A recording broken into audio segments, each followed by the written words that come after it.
वाला आले मोहम्मद। अस्सलाम वालेकुम। आज की वीडियो में हम मास्टर बजट के साइकिल को डिस्कस करेंगे और उसके डिफरेंट स्टेप्स और जो भी इसके की कॉन्सेप्ट्स हैं वो हम डिस्कस करेंगे। फ़र्स्ट ऑफ़ ऑल हम मास्टर बजट को डिफ़ाइन करेंगे और उसका स्ट्रक्चर डिस्कस करेंगे और फिर एक न्यूमेरिकल सिनेरियो की बेस के ऊपर हम उसके डिफरेंट स्टेप्स की कैलकुलेशंस करेंगे और रिलेटेड इश्यूज़ को वन बाय वन डिस्कस करेंगे। तो लेट्स स्टार्ट।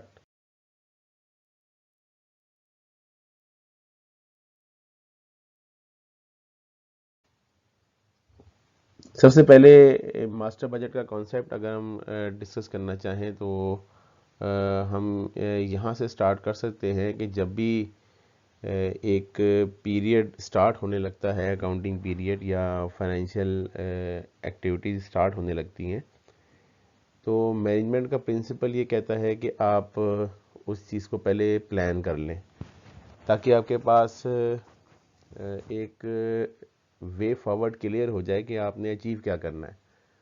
तो प्लानिंग एज अ साइकिल के बहुत सारे ऑब्जेक्टिव्स हैं और उसके बहुत सारे बेनिफिट भी हैं, लेकिन अगर हम उसको समराइज़ करें तो सबसे की बेनिफिट ये होता है कि आपको एक डायरेक्शन पता लग जाती है कि आपने किस तरफ मूव करना है और किस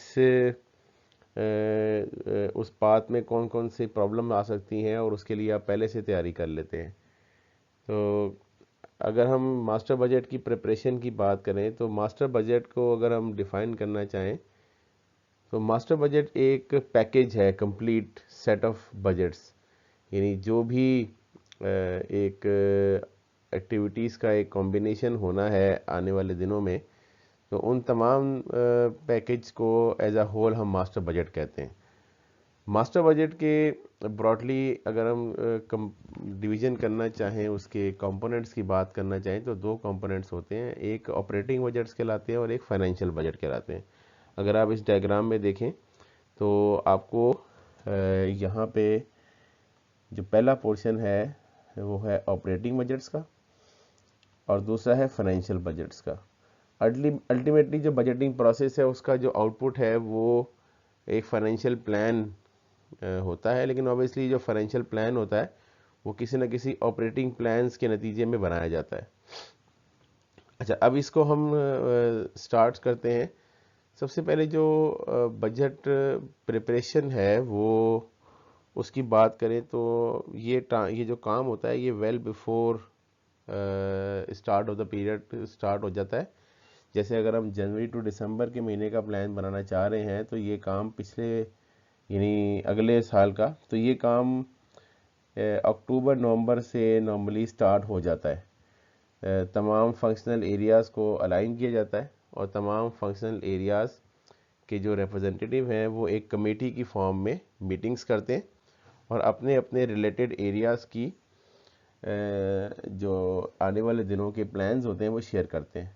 फिर उसको कोऑर्डिनेटेड एफर्ट के साथ कंसोलिडेट किया जाता है और एक फाइनेंशियल प्लान और अगले साल की जो प्रोजेक्टेड फाइनेंशियल स्टेटमेंट्स हैं वो बनाई जाती हैं। अगर हम ये बात कहें कि बजटिंग प्रोसेस का आउटपुट क्या होता है, तो बेसिकली जो बजटिंग प्रोसेस का आउटपुट है वो प्रोजेक्टेड फाइनेंशियल स्टेटमेंट्स होती हैं, यानी बिल्कुल at the end of the day जो फाइनेंशियल स्टेटमेंट होंगी, जो फाइनेंशियल बॉटम लाइन होगी, वो बजटिंग प्रोसेस का आउटपुट होता है।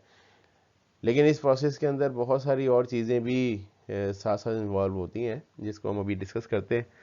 सबसे पहले जब भी ये बजट कमेटी या ये बजट एडमिनिस्ट्रेशन के लोग बैठते हैं तो सबसे पहले शेयर होल्डर्स की एक्सपेक्टेशन की बात की जाती है, यानी शेयर होल्डर की एक्सपेक्टेशन क्या है। ऑब्वियसली शेयर होल्डर ने एक अमाउंट इन्वेस्ट किया है कारोबार के अंदर, तो at the end of the day उनको एक रिटर्न चाहिए उस पूरे इन्वेस्टमेंट के ऊपर। तो वो अपने रिटर्न ऑन इन्वेस्टमेंट की एक्सपेक्टेशन जो है वो बोर्ड के थ्रू मैनेजमेंट को पहुंचा देते हैं कि जी लेट्स सपोज हम एग्जांपल लेते हैं कि 10% रिटर्न ऑन इन्वेस्टमेंट रिक्वायर्ड है at the end of the day. तो एज ए मैनेजमेंट ये रिस्पॉन्सिबिलिटी होती है, लीगल रिस्पॉन्सिबिलिटी भी, और एक जो इनका रिलेशनशिप है शेयर होल्डर्स के साथ, उसको एग्जीक्यूट करने की रिस्पॉन्सिबिलिटी कि वो उनके ऑब्जेक्टिव्स को मीट करने के लिए डिफरेंट स्ट्रेटजीज बनाएं। तो इसी ऑब्जेक्टिव को जहन में रखते हुए जो मैनेजमेंट है वो डिफरेंट प्लान्स बनाती है। ऑब्वियसली सबसे पहले अगर हम मास्टर बजट की बात करें तो मास्टर बजट में सबसे पहले जो है वो सेल्स का बजट बनाया जाता है। सेल्स का बजट यानी इतनी क्वांटिटी जो है वो मार्केट में सेल की जाएगी। अच्छा, थोड़ी सी हम डिस्कशन यहाँ पे जो हम इस स्लाइड में कर रहे हैं ये कॉन्सेप्चुअल यानी उसके स्ट्रक्चर की डिस्कशन है। जब हम इन बजट्स की प्रेपरेशन की बात करेंगे तो फिर हम वो इशू डिस्कस करेंगे जो इसकी प्रेपरेशन से रिलेटेड है। ठीक है, तो अभी तो फिलहाल हम एज अ स्ट्रक्चर इस बजट को डिस्कस कर रहे हैं। तो जो सेल्स बजट होता है, sales budget basically market research की जो टीम होती है वो डिफाइन करवाती है। यानी ये बेसिकली ये रिस्पॉन्सिबिलिटी होती है सेल्स डिपार्टमेंट की या जनरल मैनेजर सेल्स की। तो जनरल मैनेजर सेल्स जो होता है वो अपनी एक टीम को डेडिकेट करता है जो मार्केट में डिमांड एनालिसिस करती है, यानी प्रोडक्ट्स कितनी रिक्वायर्ड हैं, कस्टमर्स की डिमांड क्या है, किस किस एरियाज में डिमांड है और कौन कौन सी प्रोडक्ट्स की डिमांड है। ठीक है, तो ऑब्वियसली एक डिमांड एनालिसिस बनाया जाता है।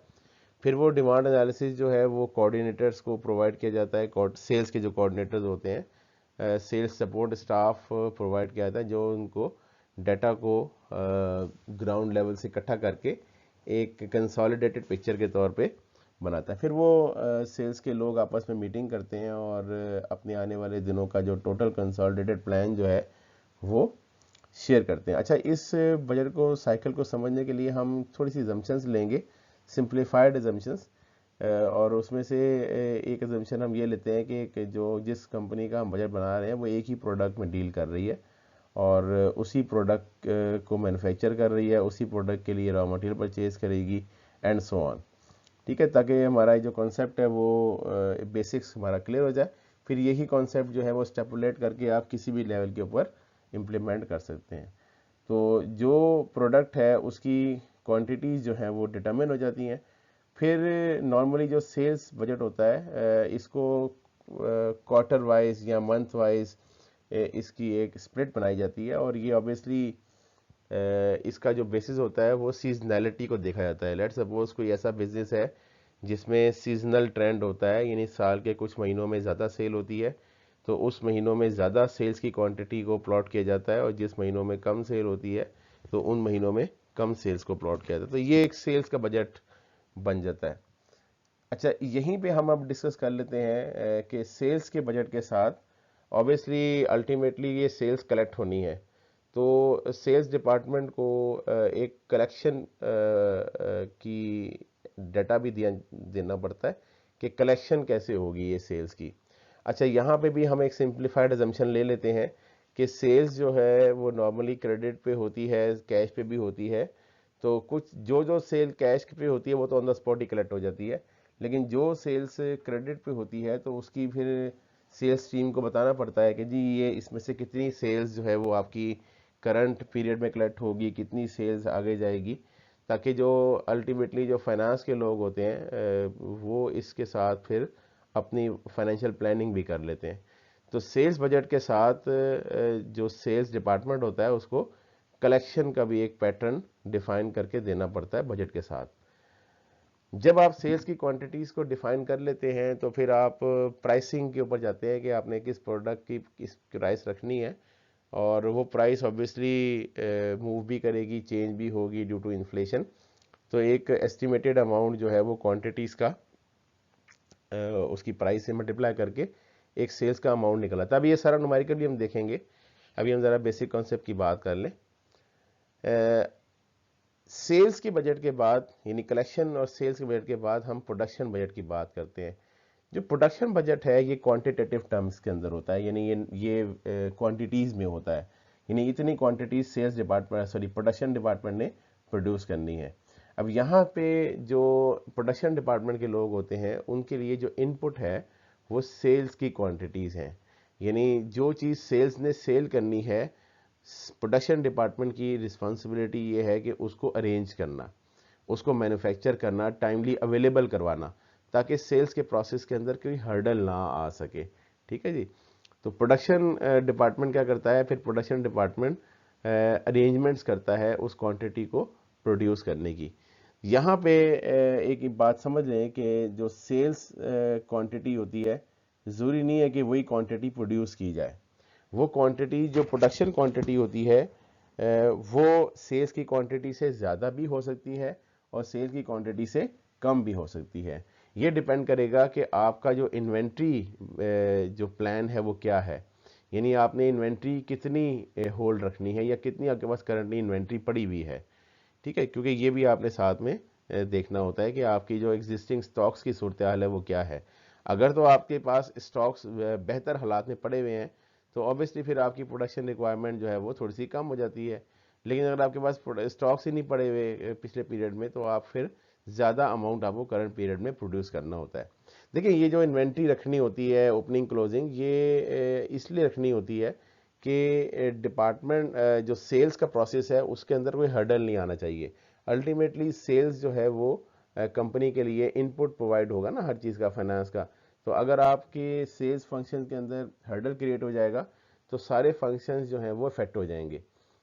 तो इन्वेंट्री की प्लानिंग भी की जाती है और उसके लिए बड़े सोफिस्टिकेटेड मॉडल्स यूज़ किए जाते हैं जिससे आप इन्वेंट्री की जो अमाउंट है जो रखनी होती है वो रखते हैं। उसके बाद फिर प्रोडक्शन क्वांटिटीज़ जो रिक्वायर्ड होती है प्रोड्यूस हो जाती है।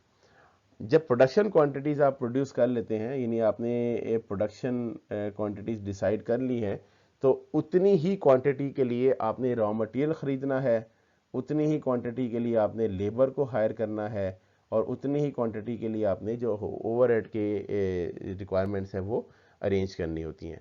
तो प्रोडक्शन जो क्वांटिटीज़ हैं वो इनपुट बन जाएंगी फिर ये तीनों बजट्स की, यानी तीनों जो हमारे कॉस्ट एलिमेंट्स हैं, डायरेक्ट मटेरियल हो गया, डायरेक्ट लेबर हो गया और मैन्युफैक्चरिंग ओवरहेड हो गया, इनको बजट बनाने के लिए। इसकी डिटेल अब इंशाल्लाह न्यूमेरिकल एग्जांपल से अभी समझते हैं। उसके बाद अगर हम बात करें तो सेलिंग एंड एडमिनिस्ट्रेटिव एक्सपेंसेस का बजट बनता है जो कि पीरियड कॉस्ट कहलाता है। यानी पीरियड कॉस्ट आपने जो एक्सपेंसेस करने हैं सेल्स प्रोसेस करने के लिए या एडमिनिस्ट्रेटिवली जो आपने एक्सपेंसेस करने हैं, उन तमाम एक्सपेंसेस की भी एक प्लानिंग की जाती है। और उसके बाद फिर एक प्रॉफिट एंड लॉस स्टेटमेंट बनाई जाती है, इसको बजटेड इनकम स्टेटमेंट या प्रोफार्मा इनकम स्टेटमेंट कहा जाता है। बेसिकली जो प्रोफार्मा इनकम स्टेटमेंट है ये पूरे साल के ऑपरेशंस को रिफ्लेक्ट कर रहा होता है और यहाँ तक पहुँचने में जो जो भी बजट्स इसके अंदर इन्वॉल्व हैं वो भी हम उनको ऑपरेटिंग बजट्स कहते हैं। अच्छा, इसके अंदर भी कुछ फर्दर इश्यूज है जो कि हम इंडिविजुअल बजट्स को जब हम डिस्कस करेंगे तो वहाँ जाके हम डिटेल से डिस्कस करेंगे। जब आप से परफॉर्मा फाइनेंशियल स्टेटमेंट बना लेते हैं, यानी परफॉर्मा इनकम स्टेटमेंट बना लेते हैं, तो फिर आप सबसे जो पहला काम करते हैं वो कैश बजट बनाते हैं। जो कैश बजट होता है वो बेसिकली एक तरह से फ्लो होता है कैश का, कि आपने कैश किस किस तरह आपने यूज़ करना है और जनरेट करना है, यानी किस मंथ में या किस क्वार्टर में कैश का इनफ्लो होगा, कहाँ कहाँ से होगा, और कैश का आउटफ्लो होगा तो कहाँ कहाँ से होगा। इसमें कुछ नॉन कैश एक्सपेंसेस को भी आप कंसिडर करते हैं और उसको फिर आप अकॉर्डिंगली फिर इधर एडजस्ट करते हैं क्योंकि उनके अगेंस्ट पेमेंट नहीं होनी होती। अच्छा, एक बजट कैपिटल एक्सपेंडिचर बजट, ये भी इधर इसी टाइम पे बनाया जाता है कि ऑब्वियसली जब आपने प्रोडक्शन करनी है तो प्रोडक्शन करने के लिए आपको इंफ्रास्ट्रक्चर की रिक्वायरमेंट होती है। तो इंफ्रास्ट्रक्चर अगर आपके पास मौजूद है तो नॉर्मली कोई कैपिटल एक्सपेंडिचर नहीं किया जाता। लेकिन अगर आपने प्रोडक्शन क्वांटिटीज़ बनाने के लिए आपके पास कैपेसिटी इश्यूज़ हैं तो आपको फिर नॉर्मली कुछ हालात में फर्दर इन्वेस्टमेंट भी रिक्वायर्ड होती है। तो इन दैट कॉन्टेक्स्ट जो कैपिटल एक्सपेंडिचर बजट होता है वो बड़ा ज़रूरी होता है बनाना, और उसमें फिर आप वो भी कैश का आउटले रिक्वायर्ड होता है। तमाम बजट्स बनने के बाद जो लास्ट बजट्स हैं वो प्रोजेक्टेड बैलेंस शीट बनाई जाती है जिसमें आप प्रोजेक्टेड रिप्रेजेंट करेंगे कि आपके पास जो एसेट्स एंड लायबिलिटी की पोजीशन क्या बनेगी। तो बेसिकली अल्टीमेटली ये हर चीज़ ट्रांसलेट होती है in the form of projected financial statement. ठीक है जी। तो ये एक ब्रीफ सी डिस्कशन थी और ये बड़ी ज़रूरी है समझना। और यहाँ पे मैं आगे जाने से पहले एक बात ज़रूर कहूँगा कि ये तमाम जो बजट्स हैं ये टोटल पिक्चर का एक पार्ट होते हैं। ऐसा नहीं होता कि हर बजट एक आइसोलेशन में बन रहा होता है। ये एक बजट कमेटी जो फॉर्म की जाती है, ये तमाम फंक्शनल एरियाज़ के रिप्रेजेंटेटिव उस कमेटी के अंदर मौजूद होते हैं, जो कि हर अपने अपने फंक्शन के बारे में अपनी अपनी इनपुट दे रहे होते हैं और वो input as a whole consolidate की जाती है और अल्टीमेटली वो फिर एक पैकेज के तौर पे सीईओ को या सीएफओ को रिव्यू के लिए भिजवाई जाती है, ताकि फिर साल में फिर एग्जीक्यूशन परफॉर्म की जा सके।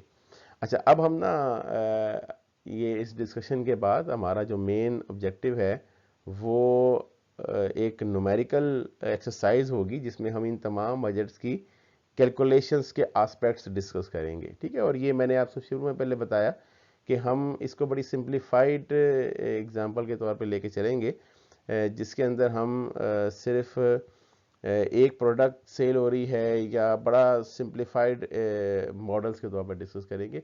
और यही सेम कॉन्सेप्ट फिर स्टेपुलेटेड तौर के ऊपर एज अ होल भी आप उसको अप्लाई कर सकते हैं।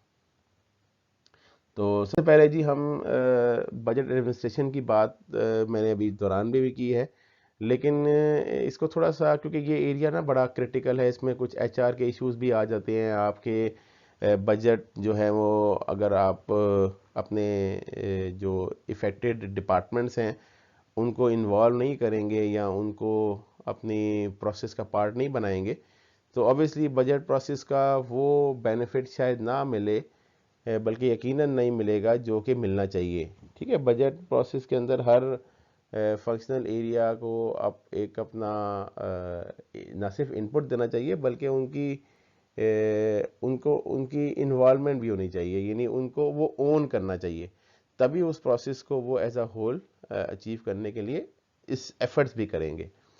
तो ये एक ब्रीफ सा साइकिल है, इसको just say self explanatory cycle है। जैसे मैंने बताया कि बजट कमेटी जो है वो तमाम functional areas of the business उसमें शामिल होते हैं। जैसे अगर हम बात करें तो माइकल पोर्टर ने जो वैल्यू चेन एनालिसिस दिया था, तो उसके अंदर उसने जो फंक्शनल एरियाज बताए थे, तो उसने रॉ मटेरियल की नहीं इनबाउंड लॉजिस्टिक्स की बात की थी। तो वो जो लोग हैं जो रॉ मटेरियल को हैंडल कर रहे हैं, परचेजिंग डिपार्टमेंट है, ये फंक्शनल एरिया है। फिर जो आगे उसने ऑपरेशंस की बात की है, आउटबाउंड लॉजिस्टिक्स की बात की है या प्रोडक्शंस की बात की, तो वहाँ पे प्रोडक्शन डिपार्टमेंट एक फंक्शनल एरिया है। फिर सप्लाई चेन डिपार्टमेंट, जो स्टोरेज डिपार्टमेंट है, वो एक फंक्शनल एरिया है, जिसने इन्वेंट्री को होल्ड करना है या डिफरेंट लॉजिस्टिक्स को उसने हैंडल करना है। उसके बाद जो हमारा सेल्स डिपार्टमेंट है वो बड़ा की फंक्शनल एरिया है। फाइनेंस डिपार्टमेंट है, उसके अंदर जो हमारी लोग हैं जो कि फाइनेंशियल्स को देख रहे हैं, वो भी हमारा एक इम्पॉर्टेंट आस्पेक्ट है। फिर एडमिनिस्ट्रेटिव डिपार्टमेंट है, जिसने हमारे डिफरेंट मैटर्स को देखना है, इलेक्ट्रिसिटी की अरेंजमेंट्स करनी है, डिफरेंट फ्यूल की अरेंजमेंट्स करनी है, और जो यूटिलिटीज़ रिक्वायर्ड है उनकी अरेंजमेंट करनी होती है। तो ये तमाम जो लोग हैं ये मिल के अपना ये, और पहले तो ये देखें ना, यहाँ से मैं अगर स्टार्ट करूँ तो ये ऑब्जेक्टिव डिफाइन होता है। अगर हम इस जगह से स्टार्ट करें, ये जो ये डिफाइन ऑब्जेक्टिव वाला पॉइंट है, उसके बाद डाटा कलेक्ट किया जाता है कि पास्ट में डाटा क्या हुआ है, हिस्टोरिकल डाटा। क्योंकि देखें फ्यूचर की जो फोरकास्टिंग है उसमें बड़ा इंपॉर्टेंट रोल जो है वो पास्ट भी प्ले कर रही होती है। बहुत सारे बजट ऐसे होते हैं जो सिर्फ पास्ट डाटा की ट्रेंड की बेस के ऊपर बनाए जा रहे होते हैं। तो जब भी बजट को अप्रूव करने या डिसअप्रूव करने की बात होती है, तो मैनेजमेंट का सबसे पहला क्वेश्चन ये होता है कि जी पीछे पीछे क्या हुआ था, पिछले पीरियड में क्या हुआ था, या एक हिस्टोरिकल पास्ट प्रैक्टिस क्या डिनोट कर रही है इस चीज़ को।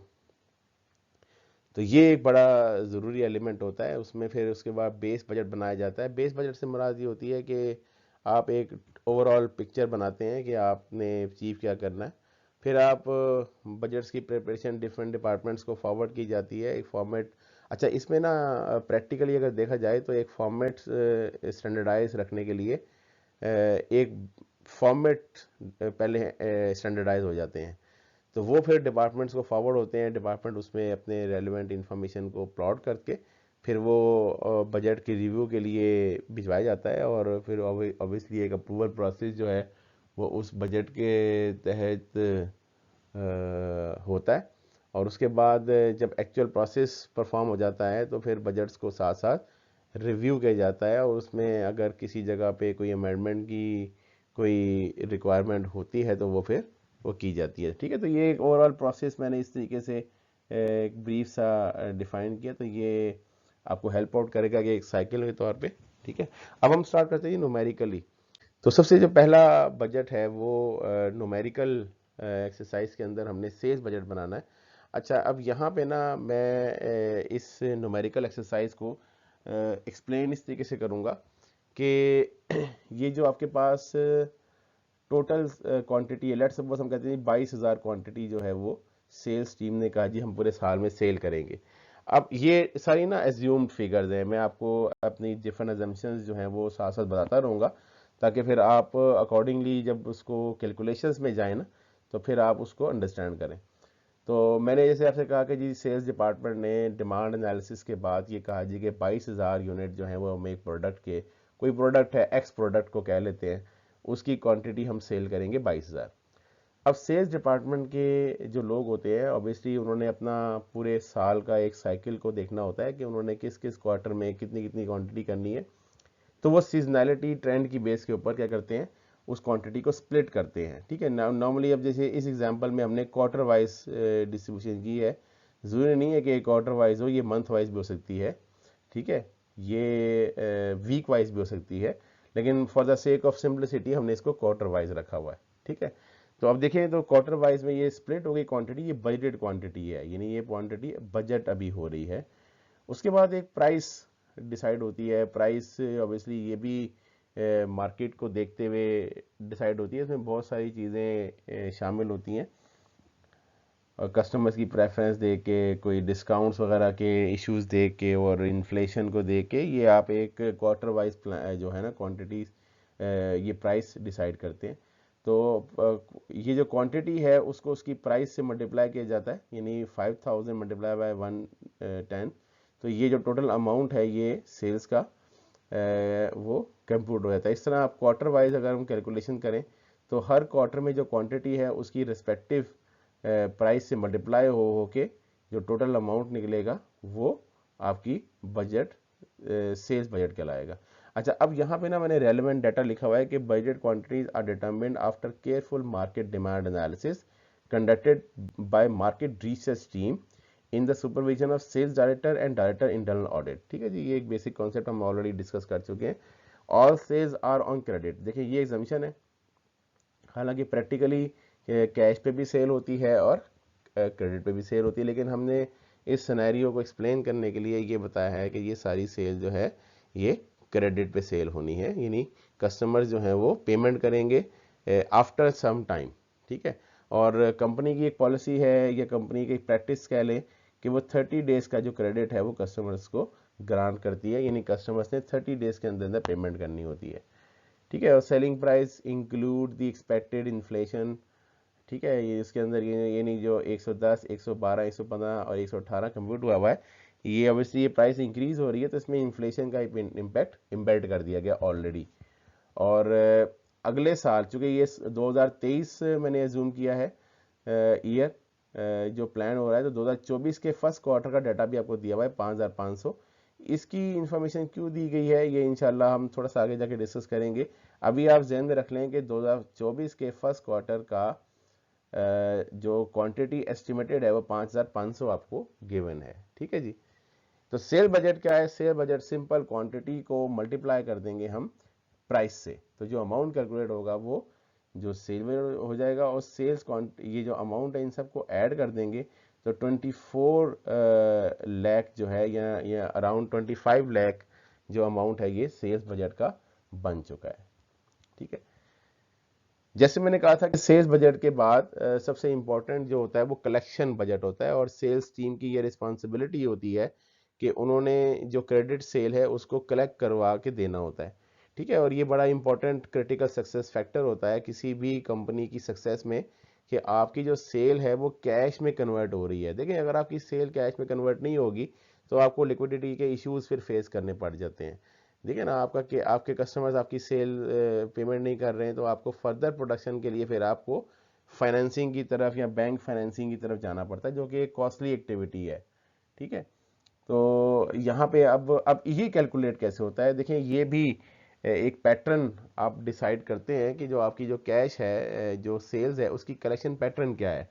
और ये नॉर्मली जो सेल टीम होती है, ये मार्केट को देखते हुए या मार्केट का एक उनको नो हाउ होता है, उसकी बुनियाद के ऊपर वो एक डिसाइड वो बता देते हैं कि जी इतना पैटर्न जो है वो सेल्स कलेक्शन का होगा। ठीक है, तो इसमें ज़रा डाटा देख लेते हैं पहले कि account receivable balance on 1 January 2023 is 220, all of which is expected to be collected during the first quarter. अच्छा, ये जो कलेक्शन होनी है, ऑब्वियसली कलेक्शन का जो पैटर्न होता है वो ऐसा होता है कि कुछ डाटा जो है, कुछ अमाउंट जो है वो प्रीवियस पीरियड से रिलेट हो रहा होता है, वो कलेक्ट होगा, और कुछ करंट पीरियड में जो सेल की गई हैं उनसे कलेक्ट होगा। ठीक है, तो ये इस तरह कलेक्शन में बनाई जाती है। तो सेल्स डायरेक्टर ने क्या है कि जी 60%, और ये सेल्स डायरेक्टर की ही रिस्पॉन्सिबिलिटी होती है फाइनेंस को बताना कि जनाब हमने इतनी सेल इस क्वार्टर में देनी है और इतनी सेल आपको नेक्स्ट क्वार्टर में देनी है। ठीक है, जैसे बता रहे हैं कि जो जिस क्वार्टर में सेल हुई है उसका 60% वो करंट पीरियड में कलेक्ट हो जाएगा, जबकि जो रिमेनिंग पोर्शन है वो नेक्स्ट पीरियड में कलेक्ट होगा। ठीक है, और ऑब्वियसली ये सेल्स जब क्रेडिट पे हो रही होती है तो कुछ कस्टमर्स जो है वो क्रेडिट पे भी सेल लेते हैं, ऑब्वियसली जो लेते हैं वो फिर पेमेंट भी बाज़ औक़ात नहीं कर पाते, तो इसका भी कोई एक परसेंटेज होता है। लेकिन इस सिनेरियो के अंदर बैड डेट्स को नेग्लिजिबल कंसिडर किया गया और वो इग्नोर किए गए हैं। अगर बैड डेट्स होते हैं तो फिर अकॉर्डिंगली फिर हम उसको फिर यहाँ पे जो है वो अकाउंट फॉर करते हैं। ठीक है, वो फिर इंशाल्लाह किसी नेक्स्ट सिनेरियो में फिर आपको डिस्कस करेंगे इंशाल्लाह। तो अब इसका पैटर्न देखें क्या होगा। देखिए, मैंने आपसे क्या कहा था, जो सेल्स है अल्टीमेटली वो कैश में रियलाइज होनी है। तो ये जो 5.5 लाख और ये इस तरह सेल्स बजट था, ये 2.4 मिलियन समथिंग कलेक्शन है, इसकी कलेक्शन होनी है। तो ये देखें, इसमें दो स्प्लिट्स में ये कलेक्ट होगी। एक स्प्लिट जो है ये वो है जो प्रीवियस पीरियड से रिलेटेड है, यानी जो प्रीवियस गुजर चुका है उससे रिलेटेड, और एक जो करंट पीरियड में सेल हुई है उसका कुछ पोर्शन यहाँ कलेक्ट होगा। तो अगर आप देखें तो क्वार्टर 1 में जो 2,20,000 है, ये वो है जो आपको क्वेश्चन के अंदर देखें, ये वाला ये गिवन था क्वेश्चन में कि 2,20,000 वो है जो आपको पिछले पीरियड से कैरी फॉरवर्ड होके आया हुआ है और ये इसी पीरियड में कलेक्ट हो जाएगा। जबकि जो करंट पीरियड में सेल हुई है 5.5 लाख, ये 5.5 लाख, ये देखें इस 5.5 लाख का 60% ये आपको करंट पीरियड में कलेक्ट होगा। ठीक है, तो 2,20,000 जमा 2,30,000, 5.5 लाख जो है ये कोइंसिडेंटली इसके बराबर आ गया, लेकिन ज़रूरी नहीं है इसके बराबर आए, इससे प्लस माइनस भी हो सकता है, लेकिन इस सिनेरियो में ये 5.5 लाख बराबर आ गया, ये इत्तफाक है महज। अच्छा, उसके बाद अगले पीरियड में क्या होगा, जो ये 5.5 लाख है इसका 20% यहाँ 40% यहाँ कलेक्ट होगा, और ये 784 का 60% जो है वो यहाँ पे कलेक्ट होगा। तो 2,20,000 जमा 470 जो है ये ऐड होके 6,90,400 रुपये ये क्वार्टर 2 में कलेक्ट होगा। इस तरीके से ये जो 784 है इसका 40% यहाँ कलेक्ट होगा, और 690 का 60% यहाँ कलेक्ट होगा। मैंने देखें ये कैलकुलेशन भी साथ में नीचे शो कर दी है ताकि आपको आइडिया हो जाए। और उसके बाद ये 690 का 40% यहाँ कलेक्ट होगा, और 472 का 60% वो यहाँ कलेक्ट हो जाएगा। ठीक है जी, तो इन तमाम अमाउंट्स को हम ऐड कर लेंगे। तो अक्सर मैं अपने क्लास में स्टूडेंट को समझाता हूँ कि आपने टोटल जो करना है वो वर्टिकली भी ऐड करना है और हॉरिजॉन्टली भी ऐड करके टैली करना है कि ये जो अमाउंट है ये सही आ रहा है कि नहीं आ रहा। अमाउंट आपका वर्टिकली भी और हॉरिजॉन्टली भी बराबर आना चाहिए। ठीक है, और चूंकि जिस तरीके से 2,20,000 पिछले महीने का या पिछले क्वार्टर का कैरी फॉरवर्ड हुआ था, उसी तरीके से जो करंट पीरियड का यानी जो 4,72,000 का 40% रह गया है, ये देखें वो अब इस पीरियड के एंड पे आगे कैरी फॉरवर्ड हो जाएगा, यानी 1,08,800 रुपया ये आपने अगले पीरियड में कलेक्ट करना होगा। ठीक है, तो देखें सेल्स बजट के साथ कलेक्शन की पॉलिसी या कलेक्शन का एक बजट जो है वो प्रिपेयर हो जाता है। नेक्स्ट जो हमारे पास बजट है वो प्रोडक्शन बजट है, और मैंने आपसे कहा था कि जो प्रोडक्शन बजट होता है उसका इनपुट जो है वो सेल्स की क्वांटिटीज है, और प्रोडक्शन बजट जो है वो क्वांटिटेटिव टर्म्स में बनाया जाता है। ये सिर्फ क्वांटिटी का होता है, इसमें कोई फाइनेंशियल इन्वॉल्व नहीं होता, ये सिर्फ क्वांटिटी का बजट होता है। ठीक है, तो इसमें जो रेलिवेंट डाटा है वो मैंने आपको बताया था कि जो इन्वेंट्री प्लानिंग होती है ये बड़ी ज़रूरी होती है, कि ज़रूरी नहीं है कि जितना आपने सेल्स का प्लान किया है प्रोडक्शन क्वांटिटी भी आपकी उतनी ही रिक्वायर्ड हो, लेकिन जो प्रोडक्शन क्वांटिटी है वो डिपेंड करेगी सेल्स क्वांटिटी पे, और उसमें इन्वेंट्री प्लानिंग जो है वो बड़ा इंपॉर्टेंट रोल प्ले करेगी। जैसे हमने ये बाय क्वार्टर ये जो 22,000 यूनिट्स थे ये हमें प्लॉट की, सबसे पहले ये प्लॉट किए, और ओपनिंग इन्वेंट्री हमने इसमें से लेस करनी है। जो पीरियड के स्टार्ट के ऊपर ओपनिंग इन्वेंट्री थी, जैसे ये क्वेश्चन में बताया हुआ है कि 800 यूनिट जो है वो पीरियड के स्टार्ट पे पड़े हुए थे, तो जो यूनिट पड़े हुए थे वो तो बनाने की ज़रूरत ही नहीं है, वो तो ऑलरेडी पड़े हुए हैं। ठीक है, और जो आपने क्लोजिंग इन्वेंट्री प्लान की है कि आपने होल्ड करनी है, उतनी क्लोजिंग इन्वेंट्री आपने ऐड कर देनी है। ठीक है, और नॉर्मली जो क्लोजिंग इन्वेंट्री होती है वो अगले क्वार्टर की सेल की कोई परसेंटेज होती है। जैसे यहाँ पे 7,000 जो है वो अगले क्वार्टर की सेल है, उसका 20%।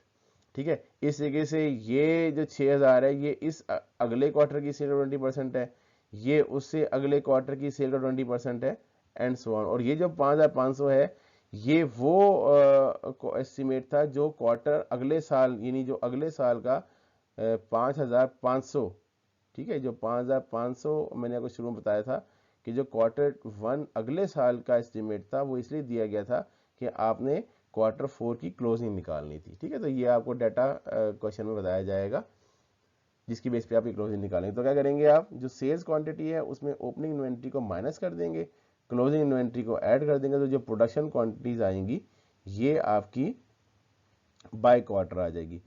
और मैंने क्या कहा था कि आपने वर्टिकली और हॉरिजॉन्टली इसको टैली करना है। अब यहाँ पे आप एक चीज़ नोट कर लें कि जो Q1 की ओपनिंग है, ठीक है, वो पूरे के पूरे पीरियड की ओपनिंग रिपोर्ट होगी।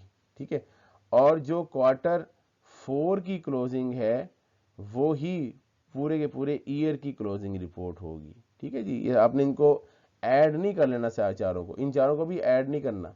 ये जो ओपनिंग है ये Q1 की ओपनिंग है, ये जो क्लोजिंग है ये Q4 की क्लोजिंग है। ठीक है जी, तो बराबर इनको अकॉर्डिंगली एडजस्ट करेंगे। तो वर्टिकली भी आप इस 22,000 में ये 800 माइनस करें और प्लस 1100 करें तो ये 23,200 आ जाएगा। अगर आप क्वार्टर वाइज इन चारों को ऐड करें तब भी 22,300 आना चाहिए। ठीक है, तो सेल्स बजट के बाद, कलेक्शन बजट बनने के बाद प्रोडक्शन बजट अब तैयार है। अब प्रोडक्शन बजट के बाद हम क्या करेंगे, डिफरेंट रॉ मटेरियल का और डिफरेंट बजट्स को प्रिपेयर करेंगे। तो चलें जी, अब रॉ मटेरियल बजट की बात करते हैं। देखें जी, रॉ मटेरियल बजट जो है इसके अंदर अब फर्दर हम डिस्कशन करते हैं कि जब आपको ये पता लग गया कि आपने कितने यूनिट्स मैन्युफैक्चर करने हैं, तो अब उन यूनिट्स को मैन्युफैक्चर करने के लिए आपको इनपुट रिक्वायर्ड होगा। तो आपको ये तो पता होता है, आपकी प्रोडक्शन डिपार्टमेंट आपको ये बता देता है कि जी एक यूनिट को बनाने के लिए इतनी क्वांटिटी जो है वो रिक्वायर्ड है। ठीक है, और ये ऑब्वियसली फिर आपने परचेज करनी है। तो यहाँ पे देखें बताया गया कि each finish good requires 3 kgs of material which cost ₹10 पर kg। ठीक है, उसकी जो कॉस्ट है वो 10 पर kg बताई गई है।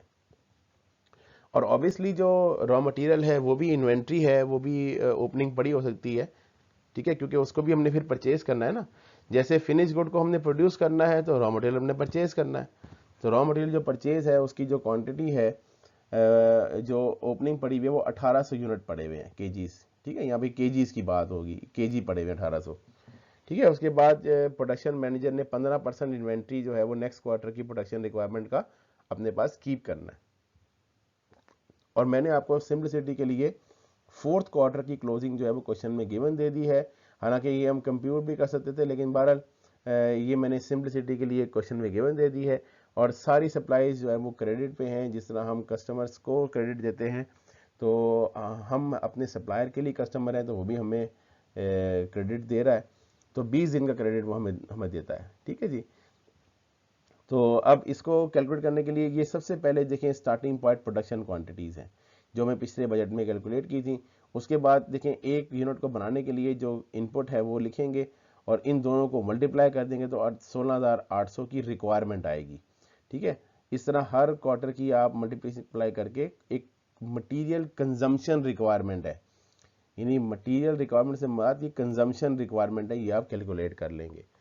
उसके बाद जब ये मटेरियल क्वांटिटी केजीज, और ये केजीज में कंप्यूट हुई है, ठीक है, ये देखें यहाँ मैंने इसको केजीज में लिख दिया है, ठीक है, ये यहाँ पे आप अपने पास लिख लीजिएगा केजीज। उसके बाद जितने केजीज ओपनिंग पड़े हुए थे वो माइनस हो जाएंगे, और क्लोजिंग जो है जिस तरीके से हमने अगले की रिक्वायरमेंट का 15%, अगले की का 15%, अगले का 15%, और ये तो मैंने क्वेश्चन के अंदर आपको गिवन ही दे दिया था, देखिए ये क्वेश्चन में ये गिवन दिया हुआ है, ठीक है।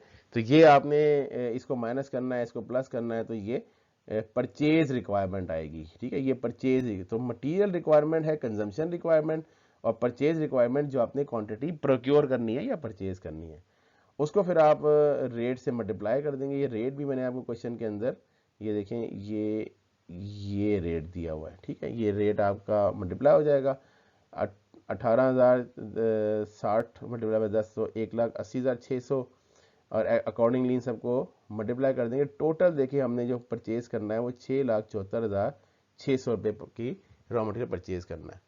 अब बड़ी इंपॉर्टेंट बात, सेल्स के बाद कलेक्शन होता है, तो परचेज के बाद पेमेंट होगा, ठीक है। जिस तरीके से सेल्स क्रेडिट पे थी तो वो कलेक्ट होगी एक पैटर्न पे, इस तरीके से परचेज क्रेडिट पे है तो वो पे होगी एक पैटर्न पे, ठीक है। उसके लिए अगला एरिया देखें कि एक्सपेक्टेड पेमेंट टू सप्लायर्स, ये भी वही सेम कॉन्सेप्ट है जो सेल्स के अंदर था, कि जी आपने जो परचेज क्वांटिटी करनी 674, उसको फिर आपने पे किस पैटर्न पे करना है। तो इसमें जिस तरह कलेक्शन के लिए आपको अकाउंट रिसीवेबल का ओपनिंग बैलेंस दिया हुआ था, तो पेमेंट के लिए अकाउंट्स पेबल का ओपनिंग बैलेंस दिया होगा, ठीक है जी। और उसके बाद जो ये फर्स्ट क्वार्टर में पे हो जाएगा, और फिर आपको बताया गया कि आपका जो पैटर्न है वो 70% करंट परचेज में होगा और 30% जो है वो नेक्स्ट ईयर में होगा, ठीक है जी। तो आपने जो परचेज किया है उसका ये 20,000 तो क्वेश्चन में गिवन था, ये देखें ये क्वेश्चन में गिवन था, और बाकी जो है ये 1,80,000 का 70%, फिर इसका 70%, फिर इसका 70%, फिर इसका 70%, ये करंट पीरियड की आ गया। और प्रीवियस पीरियड क्या है कि इसका 30%, इसका 30% और इसका 30%, ठीक है। तो ये इस तरीके से आपने कैलकुलेट करना है, और इन दोनों फिगर्स को ऐड कर देना है, 20,000 और 1,26। ऐसे यहाँ स्टूडेंट गलती करते हैं कि वो इस फिगर को भी, इन फिगर्स को भी ऐड कर लेते हैं, हालांकि ये फिगर ऐड नहीं होनी, ये सिर्फ कैलकुलेशन के लिए मैंने इसलिए इसको सेपरेट बॉक्स में रखा हुआ है। जो ऐड होनी है वो सिर्फ ये दो फिगर ही ऐड होनी है, ठीक है, यानी 1,46, 420, ये सिर्फ इन दोनों का सम है, ठीक है। तो इस तरह से कलेक्शन पेमेंट पैटर्न भी आ जाएगा, और चूंकि जो पेमेंट पैटर्न है वो ये है, तो 1,33,250 का जो रिमेनिंग 30% है वो अगले पीरियड में कैरी फॉरवर्ड हो जाएगा, वो फिर हम अगले क्वार्टर में पे करेंगे, ठीक है। तो सेल्स के बाद कलेक्शन, परचेज के बाद पेमेंट्स, ठीक है जी। नेक्स्ट जो है वो डायरेक्ट लेबर बजट है, और इसमें देखिए मैंने बड़ा सिंप्लीफाइड सिनेरियो रखा हुआ है। जो लेबर है ना जी, ये बड़ी इंपॉर्टेंट इश्यूज है। ऑब्वियसली रॉ मटेरियल ने खुद तो कन्वर्ट नहीं ना होना, किसी लेबर ने उसे मैन्युफैक्चर करना है। तो each finish good require 2.5 labour hour to complete. अब प्रोडक्शन बजट कोई भी होगा वो, सॉरी, यानी डायरेक्ट मटेरियल, लेबर, ओवरहेड का बजट, तीनों बजट जो है प्रोडक्शन बजट से स्टार्ट होंगे। तो ये क्वांटिटीज वही हैं जी जो प्रोडक्शन क्वांटिटीज हमें शुरू में गिवन थी, और उसको फिर हमने लेबर के पर यूनिट से मल्टीप्लाई किया, तो आवर्स कंप्यूट हो गए कि इतने आवर्स रिक्वायर्ड है, ठीक है, इतने आवर्स रिक्वायर्ड है। तो ये 6,800 2.5 इतने आवर्स आ गए, 5,600 2.5 इतने आवर्स आ गए, एंड सो ऑन। उसके बाद हमें एक लेबर का वेज रेट दिया हुआ है, ठीक है, लेबर का वेज रेट जो, तो उससे हमने इसको मल्टीप्लाई किया, तो ये वेरिएबल वेज रेट आ गया, ठीक है। यानी ये जो प्लॉट है ये वेरिएबल का है। अच्छा, कुछ लेबर कॉस्ट ऐसी होती है जो फिक्स होती है, यानी आपने हर महीने उसको फिक्स अमाउंट पे करनी है, तो वो हर महीने चेंज नहीं होगी, वो एज इट इज ऐड हो जाएगी। और टोटल जो लेबर बजट है, ये इसको करेक्ट कर लीजिएगा, टोटल जो लेबर बजट है रुपीस के अंदर वो आ जाएगा 1,96,000 और 40, 236, और अकॉर्डिंगली 278, 236 और 1,90,500 और 9,40,500, ये हमने पूरे साल बजट लेबर को पे करना है। ठीक है, तो लेबर कॉस्ट में वेरिएबल भी आती है और फिक्स भी आ जाती है।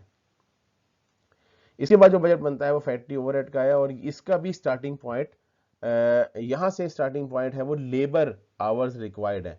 देखिए जो फैक्ट्री ओवरहेड है ये नॉर्मली आवर्स की बेस के ऊपर कैलकुलेट होता है कि इतने आवर्स आपको फैक्ट्री ओवरहेड है, और नॉर्मली जो अगर आप एब्जॉर्प्शन कॉस्टिंग को देखें तो जो फैक्ट्री ओवरहेड अप्लाई किया जाता है वो लेबर आवर की बेस के ऊपर होता है, और वेरिएबल, क्योंकि जितने जितने घंटे लेबर ने काम करना है ऑब्वियसली उतने घंटे वो ओवरहेड इस्तेमाल होना है। तो नॉर्मली जो है वो लेबर आवर्स की बेस के ऊपर कैलकुलेशंस होती हैं। तो जितने आवर्स रिक्वायर्ड थे वो हमें पीछे से पता है, उसको उसकी बेस पे हमें वेरिएबल का एक रेट क्वेश्चन में गिवन होता है 2.8 जैसे यहाँ पे गिवन था, और कुछ जो है वो फिक्स कॉस्ट होती है। अब यहाँ पे बड़ी इंपॉर्टेंट चीज़ ये है कि फिक्स कॉस्ट भी ना दो तरह की होती है। एक फिक्स कॉस्ट वो है जो कैश की फॉर्म में पे होती है, और एक फिक्स कॉस्ट वो है जो डेप्रिसिएशन की फॉर्मेट में पे होगी। ठीक है, तो यहाँ पे हमें 80,000 दिया हुआ है, उसके अंदर इंक्लूड है 12,000। तो इसका मतलब ये हुआ कि जो 68,000 है वो कैश की है, और जो 12,000 है वो डेप्रिसिएशन की फॉर्म की है।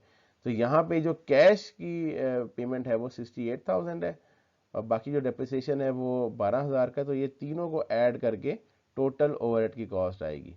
ठीक है, अच्छा जो हमने कैश बजट में इंक्लूड करना है वो हमने कैश वाली, सिर्फ ये जो कैश वाली कॉस्ट है वो सिर्फ वही कंसिडर करनी है, जो नॉन कैश आइटम होगा वो कैश बजट के तौर पे हमने इंक्लूड नहीं करना।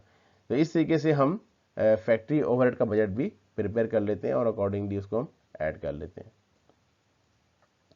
नेक्स्ट जो बजट है वो सेलिंग एंड एडमिनिस्ट्रेटिव का है, उसमें भी सेम सिनेरियो, लेकिन सेलिंग एडमिनिस्ट्रेशन जो है उसकी इनपुट जो है वो सेल्स क्वांटिटीज होती हैं। तो नॉर्मली 7 रुपये जैसे यहाँ बताया हुआ है कि सेलिंग पर यूनिट कमीशन है। उसके बाद जो वहाँ पे भी जिस तरीके से फैक्ट्री ओवरहेड में भी फिक्स और वेरिएबल था, तो यहाँ पे भी फिक्स और वेरिएबल कंप्यूट हो जाएगा। तो ये तमाम इस तरीके से आपने सेल्स क्वांटिटी को 7 से मल्टीप्लाई किया तो ये वेरिएबल सेलिंग एक्सपेंस आ गया। उसमें आप फिक्स जो कैश एक्सपेंसेस है उनको अलग से रिपोर्ट करेंगे, जो कि 90,000 दिया हुआ है, और डेप्रिसिएशन जो है वो अलग से बताया हुआ है तो वो अलग से यहाँ पे आ जाएगा।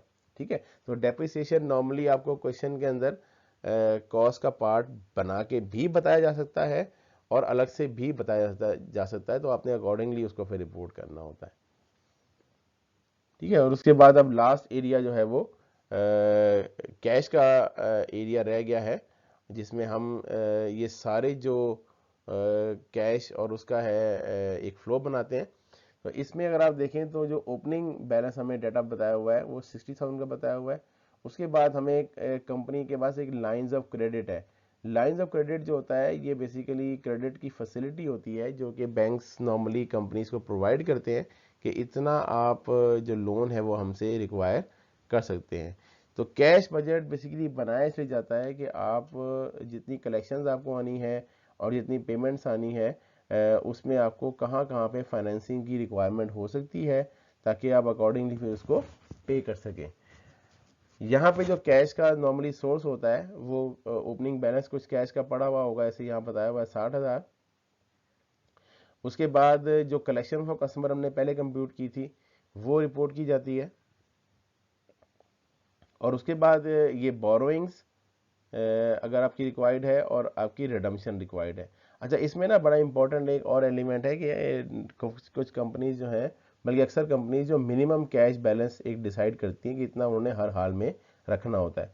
तो मिनिमम कैश बैलेंस को कंसिडर भी किया जाता है। तो आप फिर देखते हैं कि आपको कितनी फाइनेंसिंग रिक्वायरमेंट है, तो आप एक वर्किंग करते हैं जिसमें आप ये देखते हैं कि कलेक्शन और पेमेंट्स करने के बाद आपके पास कैश बच रहा है, और अगर बच रहा है तो वो क्या मिनिमम कैश है या उससे कम है। अगर तो मिनिमम कैश से कम आपके पास कैश आ रहा है तो आपने डिफरेंस पे बोरो करना होता है। जैसे अगर यहाँ पे देखें तो यहाँ पे जो बोरोइंग रिक्वायरमेंट है वो 45,000 की आ रही है। ये जो क्लोजिंग होता है बैलेंस ये अगले महीने का फिर ओपनिंग बन जाता है। जैसे ये 8,000 क्लोजिंग था तो ये नेक्स्ट क्वार्टर का ओपनिंग हो जाएगा। उसके बाद नेक्स्ट क्वार्टर की जो कलेक्शंस आएंगी वो आके पेमेंट्स होके फिर क्लोजिंग बैलेंस बचेगा। अब यहाँ से फिर ये ओपनिंग बन जाएगा। अच्छा यहाँ पे अगर आप गौर करें तो हमने 45,000 का यहाँ पे बोरो किया था, और 45,000 का यहाँ फिर हम इसको वापस बैंक को पे कर देते हैं। तो जब हमारे पास कैश जो है वो सफिशिएंट हो जाता है तो हम फिर बैंक को वो वापस कर देते हैं। ठीक है जी। तो ये एक साइकिल हमने इस वीडियो में डिस्कस किया है, जिसके अंदर हमने सारा कैश बजट तक जितने भी प्रोसेस हैं वो इन्वॉल्व किए हैं। इस प्रोसेस के बाद प्रोजेक्टेड फाइनेंशियल स्टेटमेंट बनाई जाती हैं। ठीक है, ऑब्वियसली वो उसमें भी एक डिफरेंट और एलिमेंट्स, कैश का बैलेंस कितना होगा, इन्वेंट्री का बैलेंस कितना होगा, ठीक है, फिर रिसीवर्स कितने होंगे, ये सारी चीज़ें, फिर अपनी प्रॉपर्टी प्लांट इक्विपमेंट, जितने जितने भी आइटम बैलेंस शीट में रिपोर्टेड है उन सब का एक प्रोजेक्टेड फिगर रिपोर्ट की जाती है। ठीक है, तो वो इंशाल्लाह किसी नेक्स्ट वीडियो में आपको एक्सप्लेन करेंगे। अभी तक तो कैश बजट तक का था। और जो बड़ा इंपॉर्टेंट टूल होता है जी कैश बजट किसी भी बिजनेस के अंदर एक फाइनेंशियल प्लानिंग के हवाले से। ठीक है, तो आज की वीडियो में इतना ही। अगर आपको हमारी वीडियो पसंद आई है तो इसको लाइक करें, सब्सक्राइब करें चैनल को, और बेल आइकन पे प्रेस करें ताकि इंशाल्लाह नई वीडियोस जो है आपको मिलती रहें। नेक्स्ट किसी वीडियो में इंशाल्लाह फिर आपके पास हाजिर होंगे।